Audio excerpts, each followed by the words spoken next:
జై బాబా. గురుదేవులు చెప్పేవారండి, మీరందరూ కూడా ఆత్మలుగా జీవిస్తే సరిపోదు, శివాత్మలుగా జీవించాలి అని. శివరామకృష్ణ ఆ శివాత్మలుగా జీవించడానికి ఆ సద్గురువు యొక్క కొంగులు గట్టిగా పట్టుకుని ఉన్నారు. మనల్ని ఎలా పట్టుకోవాలో చెప్పి ఉన్నారు మనందరికీ. మరొకసారి శివరామకృష్ణకి మనందరికీ ప్రణామాలు తెలియజేస్తాం. మెహర్ బాబా చెప్పేవారండి, ఏ సాధన చేసినా నేను బంధిస్తుంది. ఆ సాధన ఏదో విధంగా బంధిస్తుంది, ఆఖరికి ప్రేమ కూడా బంధిస్తుంది అని చెప్పారండి బాబా. ఇందాక నుంచి చెప్తున్నాం, ప్రేమ ప్రేమ ప్రేమించండి ప్రేమించండి ప్రేమించండి, ప్రేమ కూడా మిమ్మల్ని బంధిస్తుంది అని చెప్పారండి. కానీ ఆ బంధన చిత్రంగా ఉంటుందంట. ఏంటి ఆ చిత్రము అంటే, ప్రేమ భగవంతునితో బంధిస్తుందంట, ప్రియతముడితో బంధిస్తుందంట. ఏవైతే ప్రియతముడికి దూరంగా మనల్ని జీవించినట్లుగా చేస్తున్నాయో వాటి నుంచి బంధ విముక్తులు చేస్తుందంట ప్రేమ అనేటువంటిది. అదే బాబు చెప్పాడు, సద్గురువుకి బంధించుకోబడండి అన్నారంటే ప్రియతముడికి బంధింపబడింది. ఎలాగా? ప్రేమతో. మరి ఆ ప్రేమతో వచ్చారు మన ముందుకి సత్యనారాయణ గారు. ఆయన ఒక 10 నిమిషాలు చెప్తారు.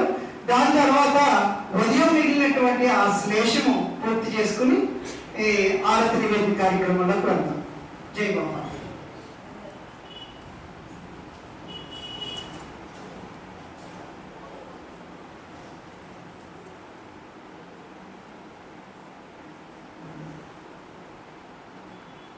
జై బాబా. ప్రేమ స్వరూపుడైనటువంటి మెహర్ బాబా ఈరోజు పెద్దాడ గ్రామంలో ప్రతి ఇంటి నుండి హారతులు అందుకున్నారు. ఎంత వైభవంగా ఉందండి చూడటానికి. ఎందుకంటే ముఖ్యంగా ముందు ఈ పెద్దాడ కార్యక్రమాన్ని నిర్వహిస్తున్నటువంటి వారికి, అలాగే ఇక్కడికి వచ్చేసినటువంటి వారికి కృతజ్ఞతలు తెలియజేస్తున్నానండి. జై బాబా. ప్రణామం. నిజంగా ఎక్కడ ఎన్నో కార్యక్రమాలు చూస్తూ ఉంటాను నేను. మెహర్ బాబా కార్యక్రమం ఎంత వైభవంగా,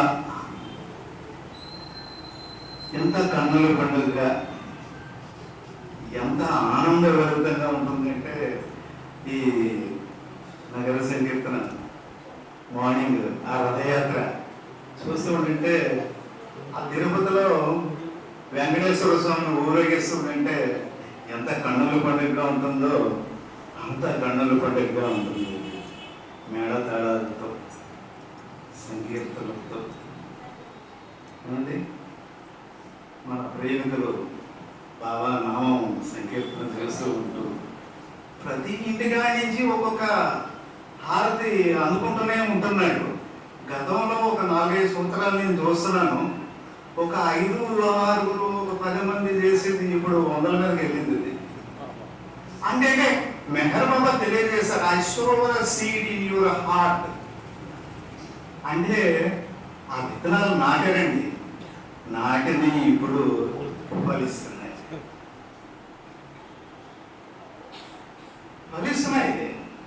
ఇది ఎలాగైపోతుందంటే ఈ ఊరంతా కూడా ఒక కంటేజియస్ లాగా, అంటువ్యాధిలాగా అందరికి చేరుకో. అంటే అందరూ హృదయాలలో కూడా ఆయన ప్రేమ బీజం నాటబడుతుంది, మొలకెత్తుతుంది, పుష్పిస్తుంది, ఫలాలు ఇస్తుంది. అంటే ప్రతి ఒక్కడు తరింపవలసిందే. గురుదేవులు ప్రత్యేకంగా ఇక్కడ మెహర్ బాబాని ఇక్కడికి తీసుకొచ్చి ఇక్కడే ప్రతిష్ఠింపజేశారు అంటే ఇక్కడ ప్రజలకి ఆ ఫలాల్ని అందించడానికి ఆయన ఈ కార్యక్రమం నిర్వహిస్తున్నారు. ఇక్కడ ఎంత ధన్యులండి ఈ పెద్దాడ గ్రామ పుర ప్రజలందరూ కూడా. ఎంతో ఆనందం వేస్తుంది ఇక్కడ వస్తామంటే. ఓకే, ఇది 45వ వార్షికోత్సవం.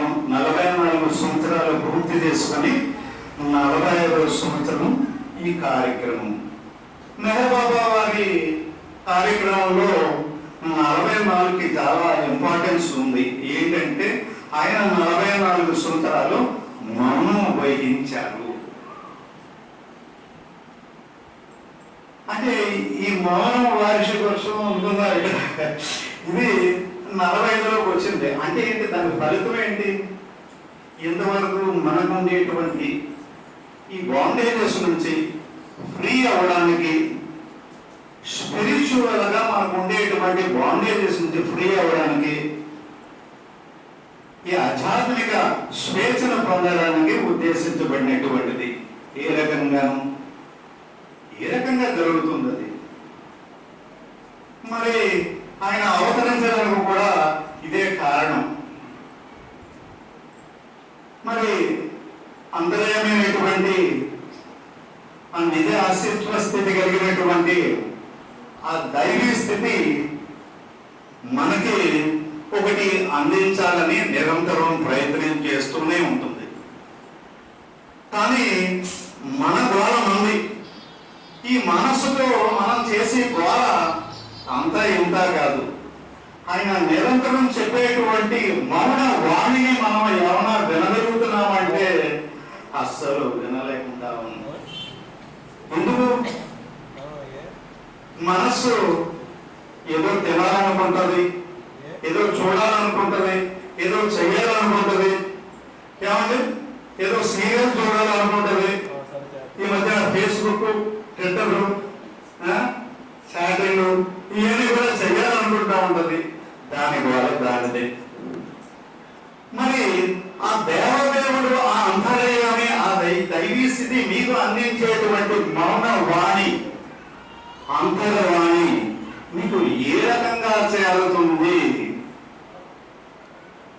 నేను నిరంతరం చెప్తూనే ఉన్నాను, ప్రతి అవతారంలోనూ నేను తెలియజేస్తూనే ఉన్నాను, ఏదో ఒక సందేశం ఇస్తూనే ఉన్నాను. మరి మీరు వింటున్నారంటే వినడం లేదు. చెవిటి వారి లెవెల్లో నేను శంఖం కుదిరినట్టు అయిపోతుంది. అందువల్ల నేనే ఆ మౌనం వహించవలసి వచ్చింది అని ఆయన అవతరణ ఇక్కడ భూమి మీదకి చేసుకొని, మరి ఫస్ట్ బాల్యం నుంచి కొంత వయసు వచ్చేదాకా కూడా ఆయన కూడా గోడలో పడ్డాడు. ఆయన కూడా కొంతకాలం గోడ చేశాడు. మనకి ఆయనగా అంతర్యామి ఉన్నారు కదా. 5 సద్గురువుల స్థితి కలిసినటువంటి ఏ పరమాత్మకు సంబంధించినటువంటి ఆ స్థితి అయితే ఏదైతే ఉన్నదో అది ఆదేశించింది. ఆయన నువ్వు కూడా గోడలో పడుతున్నారు, నువ్వు మౌనంగా వహించు అనేసి ఆదేశం వచ్చింది ఆయనకి, బాబా గారికి. ఆయన మౌనం స్టార్ట్ చేశారు. ఎందుకు చేయవలసి వచ్చింది అంటే, మీ ద్వారా నేను భరించలేక నేను అవతరించి మీ పరంగా నేనే ఉద్ధరించడానికి సమర్థమవుతున్నాను. మీరు ఏ సాధన చేసినా చెయ్యకపోయినా ఆ ఫలితాలని మీకు ఏదైతే ఆటంకమై కూర్చున్నాయో, ఏ సంస్కారములు అయితే మీకు ప్రభు చేసుకుని వచ్చి మీకు ఆటంకముగా నిలిచినాయో వాటిని రహితం చేయడానికి నేను ఇప్పుడు ఈ మౌనం మీకు సహాయం చేస్తుందని తెలియజేశాను. అంటే మనకి ఇక్కడ మెసేజ్ ఏంటంటే, మనం అంతర్వాణిని వినాలి. మన జీవితం సాఫీగా, ఏ ఒడిదుడుకులు లేకుండా సత్యానుభవం పొందడానికి, ఈ భౌతిక జీవితాన్ని ఆధ్యాత్మిక జీవితంగా మలుచుకుని సత్యానుభవంలో మేల్కొనడానికి ఈ అంతర్వాణి మనకి చాలా ఉపయోగపడుతుంది. మరి ఈ అంతర్వాణి వినాలంటే మనం ఏం చేయాలంటే మౌనం వహించాలి, ఈ గోలని ఆపాలి. మనం నిరంతరం మనం చేసేటువంటి గోల, ఈ గోలని ఆపాలి. ఎలాగండి? మైండ్ మస్ట్ గో అనేసి మేడం బాబా తెలియజేశారు. దాన్ని అనేక రకాలుగా మీరు ఆపడానికి ప్రయత్నం చేయొచ్చు. నెంబర్ 1 జ్ఞానం, నెంబర్ 2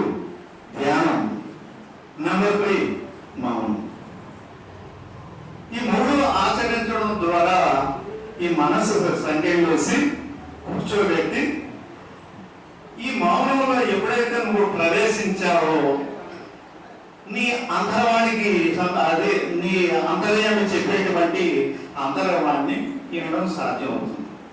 నువ్వు దేని మీద కాన్సన్ట్రేట్ చేయాలి అంటే దానికి చెప్పారు అసలు అనాహత శబ్దము. ఈ అనాహత శబ్దం మీద నువ్వు కాన్సన్ట్రేట్ చేసినప్పుడు ఈ మౌనవాణి వినడం సాధ్యం అవుతుంది. ఈ అనాహత శబ్దం ఎక్కడి నుంచి వస్తుందయ్యా అంటే ఆ దివ్యత్వానికి సంబంధించినటువంటి వాణి నిరంతరం నీకు ఏదో ఒకటి చెప్పాలి అనేటువంటిది తప్పిస్తూనే ఉంటుంది. కానీ ఈ గోలలో నువ్వు వినలేకపోతున్నావు కనుక నువ్వు దేని మీద కాన్సన్ట్రేట్ చేయాలి? ఈ గోలంతా ఆపి ధ్యానంలో కానీ మౌనం ద్వారా కానీ ఈ మనసుని ఆపి దేని మీద కాన్సన్ట్రేట్ చేయాలి అంటే ఈ అనాహత శబ్దం మీద నువ్వు కాన్సన్ట్రేట్ చేయాలి. అంటే నువ్వు సోర్సెస్ ను కూడా గుర్తించడానికి అది సాధ్యం అవుతుంది. నాకు ఒక చిన్న అనుభవం చెప్తాను ఈ అనాహత శబ్దం మీద. నేను ఒకసారి ఈ భౌతికమైనటువంటి టైంని ఈ అనాహత శబ్దంతో లింక్ చేసి ధ్యానం చేయడం మొదలుపెట్టాను. నేను ఏ నిజ అస్తిత్వ స్థితికి సంబంధించినటువంటి ఆ సెంటర్ పాయింట్ అయితే ఉన్నదో ఆ సెంటర్ పాయింట్లకు జాగ్రత్తమై నా ఎదురు అక్కడికి వెళ్ళిపోయింది.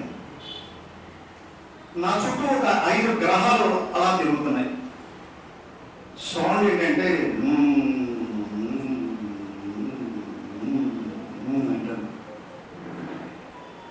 అంటే ఆ సోర్సెస్ కి కూడా ఈ 5 సద్గుణులు కూడా ఆధారమైనటువంటి ఒక స్థితి ఉన్నది.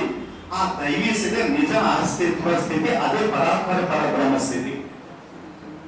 అక్కడి నుంచే ఇదంతా వ్యక్తమైంది, ఆయన నుంచే ఇదంతా వ్యక్తమైంది. అంటే మీరు ఈ అంతర్వాణిని మీరు ఉపయోగించుకుంటే మీ సమస్యలన్నీ పరిష్కరించబడిపోతాయి, సత్యానుభవంలో మేల్కోవడం కూడా సాధ్యం అవుతుంది. ఏ ఒడుగు దొరుకులు కూడా లేకుండా మనం ఆ సత్యానుభవంలో మేల్కోవడం సాధ్యం అవుతుంది. దీనికి చాలా సింపుల్ గా గురుదేవులు మనకి అనాహత శబ్దం గురించి కాన్సన్ట్రేషన్ అంతా చాలా చక్కగా చెప్పారు. ఆ బుక్స్ లో మీకు తెలియజేసేటువంటి విషయాలను మీరు ఒకసారి స్టడీ చేస్తుంటే మీకు కీలకమైన విషయాలు ఎప్పుడో 82లో చెప్పేశారు. మేల్కొల్పు అనేటువంటిది మనకి 2000 నుంచి స్టార్ట్ అవుతే గురుదేవులు ఎప్పుడో చెప్పేశారు. ఇవన్నీ కూడా మేల్కొల్పు విషయాలు అన్నీ కూడా ఎప్పుడో చెప్పేశారు. అందుకని ఆ విషయాలు మీరు అవగాహన చేసుకోవాలంటే కొంత గురుదేవులు చెప్పినటువంటి క్యాసెట్లు వినడం ద్వారా కానీ పుస్తకాలు చదవడం ద్వారా కానీ ఇదంతా ఆకలింప తీసుకోవచ్చు. అందుకు మనం ఈ రకమైనటువంటి ప్రయత్నం చేయొచ్చు. అంటే మనం 3 పాయింట్లు మనం ఆచరించాలి. ముందు మనకి మెహర్ బాబా ఇంపార్టెంట్. మెహర్ బాబా నువ్వు ఏ విధంగా జీవించాలో ఆ విధంగా జీవించడం ద్వారా కూడా నా అనుగ్రహం పొందుతూ చేసింటారు. అలాగే ఈ వ్యక్తమైనటువంటి మెహర్ బాబా యొక్క స్థితి వ్యక్తమైనటువంటి స్వర్గగురువులకి విధేయత ద్వారా కూడా నా అనుగ్రహం పొందుతావు. అలాగే ఆచరణలో నువ్వు ఈ 3 విషయాల మీద నువ్వు కాన్సన్ట్రేట్ చేస్తే మేల్కొనడం కూడా సాధ్యం అవుతుంది. అందుకని గురువులు చెప్పినటువంటి విధంగా మనం విధేయత ఆయనకి చూపించి ఈ ప్రేమావతారానికి సర్వార్పణ అవ్వడం ద్వారా మనం ఈ సత్యానుభవంలో మేల్కోవడం సాధ్యమే. అందుకని మనలో కూడా ఆయన నాటినటువంటి ఈ విత్తనాల్ని ఆ ప్రేమని మరింత వ్యక్తం చేసుకుని